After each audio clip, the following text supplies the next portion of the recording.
আপাতত আপনি এটা নিন, এই ফুলটা আমি তোমার জন্য এনেছি।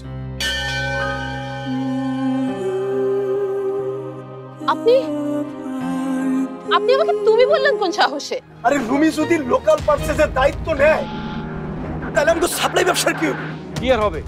রুমির পা ধরে কান্ডাকাটি করে মাল সাপ্লাই দিয়ে চালিয়ে যাবে। ওই লাভলুরে আমি মাথা গরম করিস না, যা করার ঠান্ডা মাথায় করতে হবে।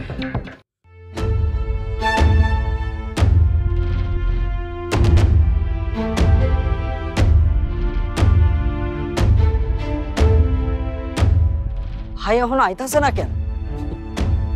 আমাদের থেকেও ইম্পর্টেন্ট মানুষ ওর জীবনে এখন চলে এসছে মামুন।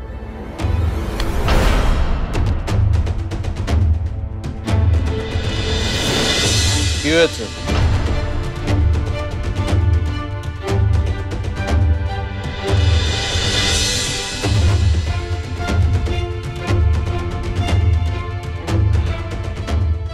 বল। ওই লাভলুর কত বড় সাহস আপনারা মাইরা ফালানোর প্ল্যান করতেছে ভাই।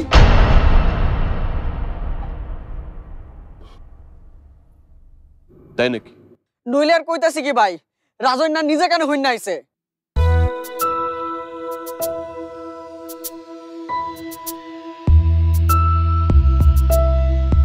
লন ভাই, ওই লাভলুরে তুললাই না একটা ডলা দিয়া দিই।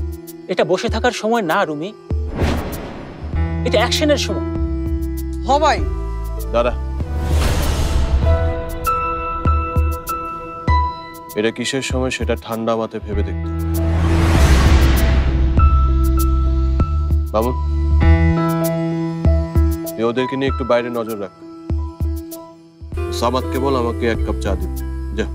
যে ভাই যাইতেছি। ওই আয়।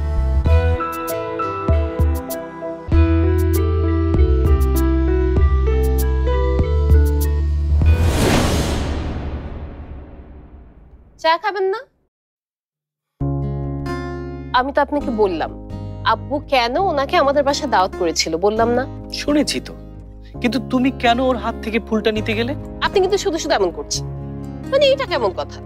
একটা মানুষ আমার বাসায় দাওয়াত খেতে এসেছে ফুল নিয়ে, ওর কাছ থেকে এখন আমি ফুলটা নিব না, ব্যাপারটা কেমন দেখায়? না অভদ্রতা না? ঠিক আছে, দাও চাটা দাও, চা দাও।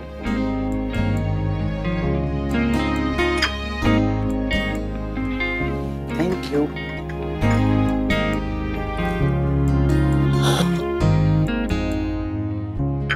তোমার চেহারায় রাগের ঝিলিকটা দেখার জন্যই আমি এতক্ষণ তোমার সাথে অভিনয় করলাম। এই রাগটাই বলে দেয় আমার প্রতি তোমার অনুরাগ কতটুকু। শুনুন। বলো।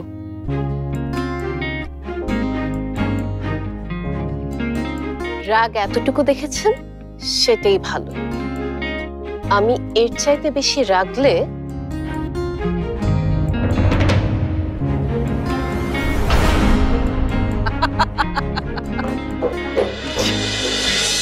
আপু কি হয়েছে মাহমুদ ভাই? দেখলাম রেগে চলে গেল। এটা তোমার আপুর রাগ না, অনুরাগ।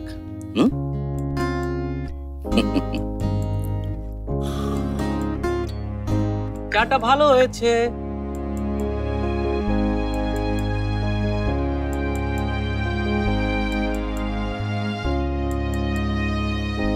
রুমি ভাই কি আমাদের কথা বিশ্বাস করলো না?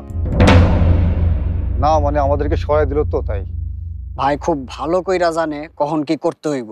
খাওয়া পেতাল পারিস না, ওদিকটা নজর রাখ। লাভলুরা আইতে পারে। আমি ভাইয়ের কাছে গেলাম। দেখ, এটা বিশ্বাস অবিশ্বাসের বিষয় না। আমি বাবাকে কথা দিয়েছি আমি এই সময় মতো জড়াবো না। কিন্তু দোস্ত, ওরা যদি তোর কোনো ক্ষতি করে?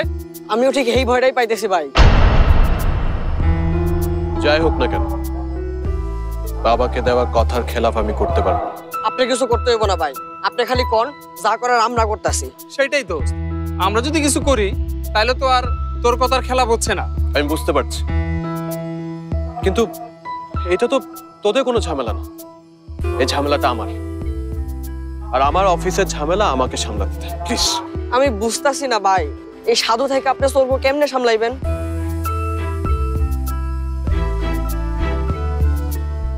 আচ্ছা, উপায় আছে। মা আমি পড়তে বসলাম, ভাইয়া এলে ডেকো।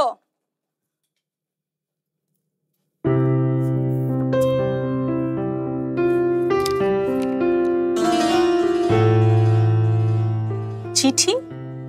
ভাইয়াকে আবার কে চিঠি লিখলো?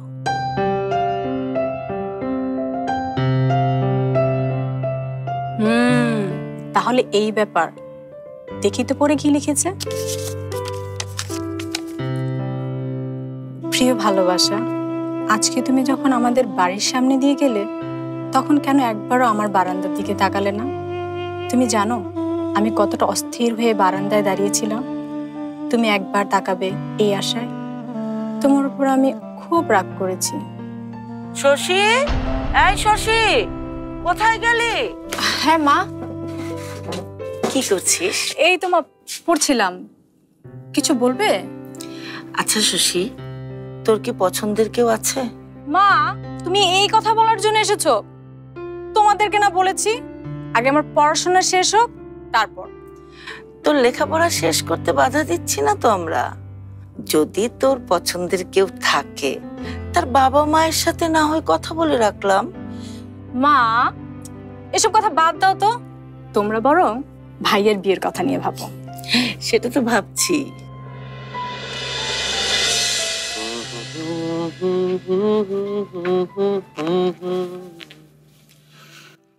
রুমে আছো? জি বাবা। ও অফিসে যাওয়ার জন্য রেডি হচ্ছ? এই রেজো না, তুমি তোমার ছেলের ঘরটা একটু গোছগাছ করে দিতে পারো না? তোমার ছেলে তার ঘরের কোনো জিনিস আমাকে হাত দিতে দিলে তো মাঝে মাঝে শশী এসে গুছিয়ে দিয়ে যায়। হ্যাঁ বাবা, তোমাকে একটা কথা বলার জন্য এসেছিল। হ্যাঁ বাবা, বলুন না কি কথা। কথাটা হচ্ছে যে তুমি বলো না।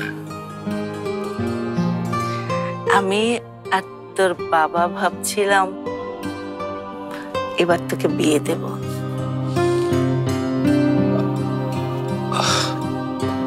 বিয়ে?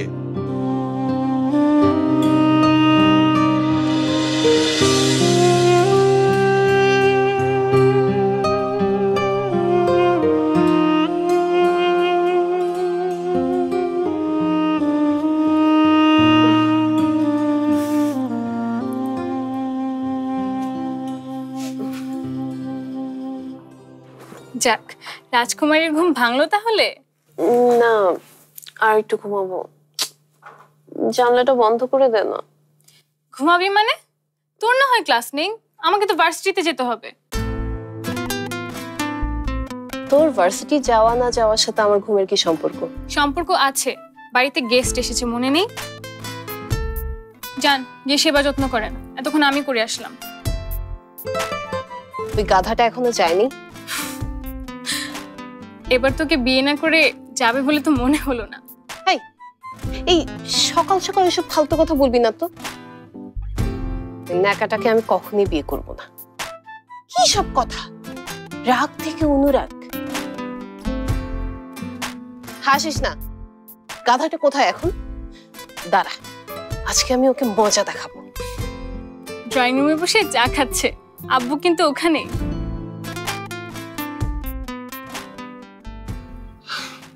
আগে শশীর পড়াশোনাটা শেষ হলে ভালো হতো না বাবা?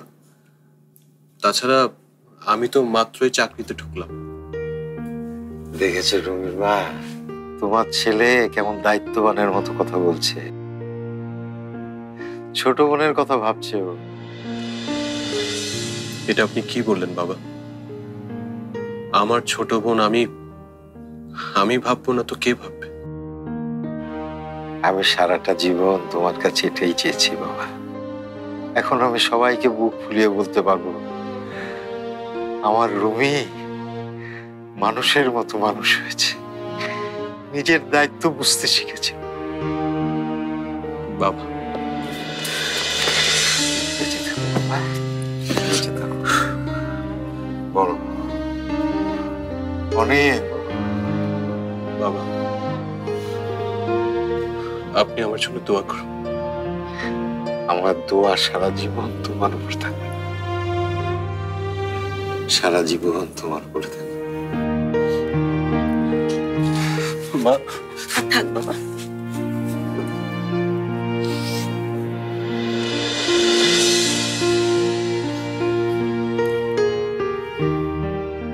তোর যদি কোনো পছন্দ থাকে তাহলে কোনো রকম দ্বিধা না করে আমাকে বলবি। কি বলবি তো? অবশ্যই বলবে মা। তুমি যদি চাও ভাইয়া এখনই বলতে পারে। কি ভাইয়া, পারিস না? ও কি বলছে রুমি? মা, ওর কথা একদমই কান দিবে না। ও চকলেট খাওয়ার জন্য নতুন কোনো ফন্দি করছে। ফন্দি? সময় হলে দেখবি কি ফন্দি করছি আমি। এখন তুই বল, তোর কোনো পছন্দ আছে কিনা? আমার কোনো পছন্দ থাকলে আমি তোকে বলতে যাবো কেন? আমার যদি কোনো পছন্দ থাকে তাহলে আমি সরাসরি আমার মাকে বলবো। ও ঠিকই আমাকে সব বলবে, আমার লক্ষ্মী ছেলে। ও ভাইয়া তোমার লক্ষ্মী ছেলে, আর আমি বুঝি তোমার কেউ না।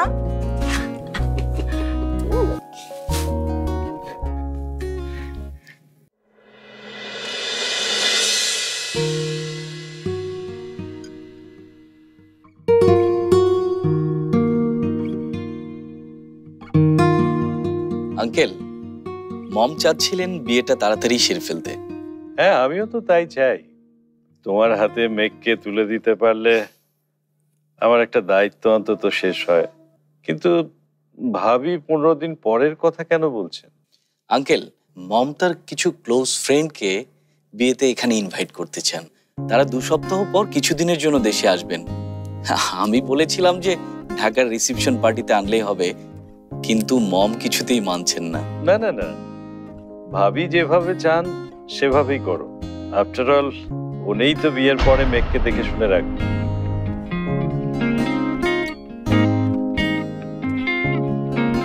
এসো, তোমাকে নিয়েই কথা হচ্ছে।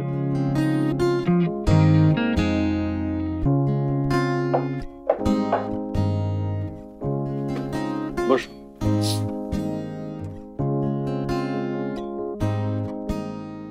আঙ্কেল, আপনাদের এখানে নাকি খুব সুন্দর একটা নদী আছে?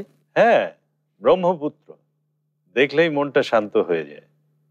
তুমি দেখোনি কখনো?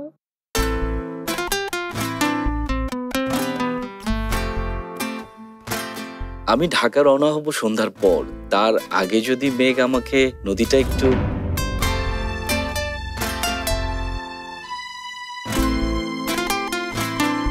ওকে নদীটা দেখিয়ে নিয়ে এসো তো মেঘ। কিন্তু আব্বু, আমার তো ভার্সিটি। বাহ, তাহলে তো ভালোই, একসাথে ভার্সিটিটাও দেখা হয়ে যাবে। আব্বু, তোমার সাথে আমার জরুরি কিছু কথা ছিল। আমি তো এখন অফিসে যাচ্ছি, রাতে বললাম।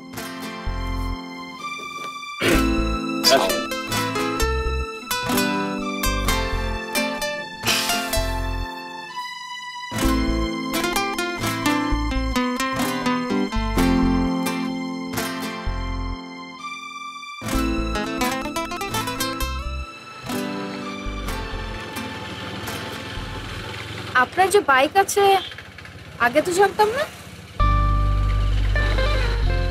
ভালোই হলো, এখন থেকে আপনার বাইকে করে অফিস যেতে পারবো। না মানে, এই বাইকটা আমার না, আমার একটা ফ্রেন্ডের। তো কি হয়েছে, আমরা রিকশায় করে গল্প করতে করতে অফিস যাব। আচ্ছা, আমাদের অফিসে এমন কেউ নেই যে আমাকে ফাইলগুলো বুঝিয়ে দিতে পারবে? কেন, আমি বুঝিয়ে দিলে কোনো সমস্যা? না, সমস্যা কেন হবে? অ্যাকচুয়ালি স্যার আমাকে বলেছিলেন যে ফাইলগুলো যত তাড়াতাড়ি সম্ভব বুঝে নিতে, তাই বলছিলাম আর কি। আর অফিসে তো আপনি অনেক ব্যস্ত থাকেন। আরে এটা কোনো ব্যাপার না, আপনি একটা কাজ করবেন, আজকে থেকে সন্ধ্যার পর আমাদের বাড়ি চলে আসবেন। তারপর আমরা দুজন মিলে এইগুলো ব্যাপার নিয়ে ডিসকাস করব। প্যারিসে এটার দাম কত হতে পারে জানো? পুরো 1000 ইউরো। তোমার পছন্দ হয়েছে? আমি এরপরে যেবার আসবো তোমার জন্য অবশ্যই একটা নিয়ে আসবো। ওকে, খুশি?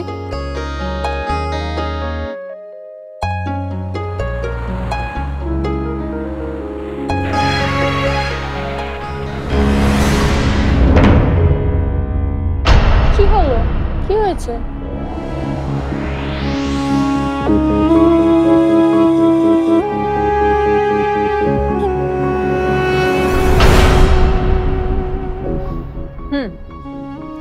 যখন আনবেন তখন দেখা যাবে। এখন আসেন তো, একটা সেলফি তুলি। চলো।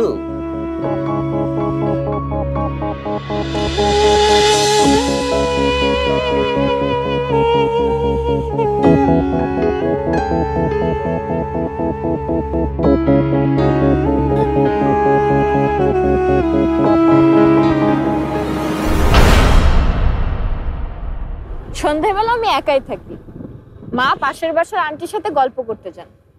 আপনি আসলে ভারী মজা হবে, আমরা একসাথে নিরিবিলি কাজ নিয়ে ডিসকাস করব। কি আসবেন তো? না, দেখি।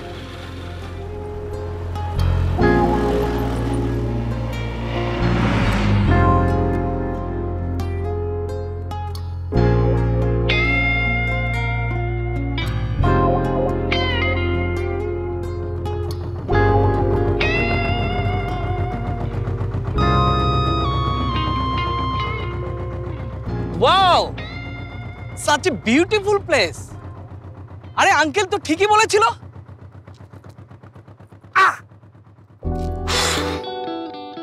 জানো, প্রথম লন্ডনে আমি যখন টেমস নদীর পাড়ে যাই তখন এরকমটা হয়েছিল। মানে নদীতে পড়তে পড়তে আমি বেঁচে গিয়েছিলাম। আচ্ছা, আপনি আর কোথায় কোথায় গিয়েছেন? সেটা তো বলা যাবে না। কেন? সব কথা যদি এখনই বলে ফেলি তাহলে বাসর রাতে কি বলবো? হ্যাঁ, দারুণ! ও মাই গড, হোয়াট এ লোকেশন!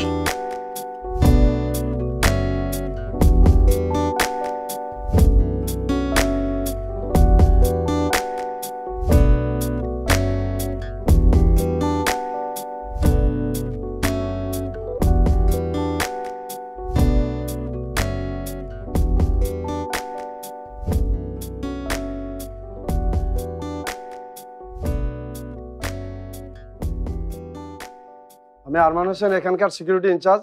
উনি রাহান খন্দকার, এখানকার প্রোডাকশন ইনচার্জ।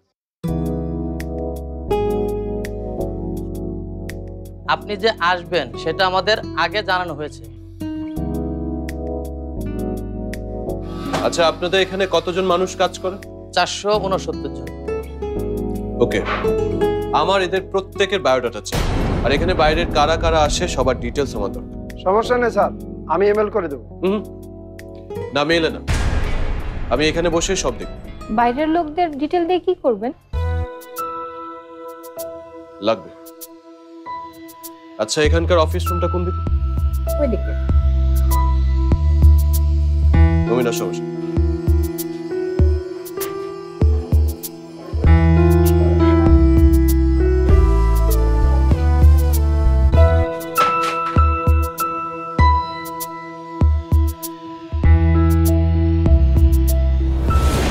এই বিয়েটা হবে না মাহমুদ ভাই।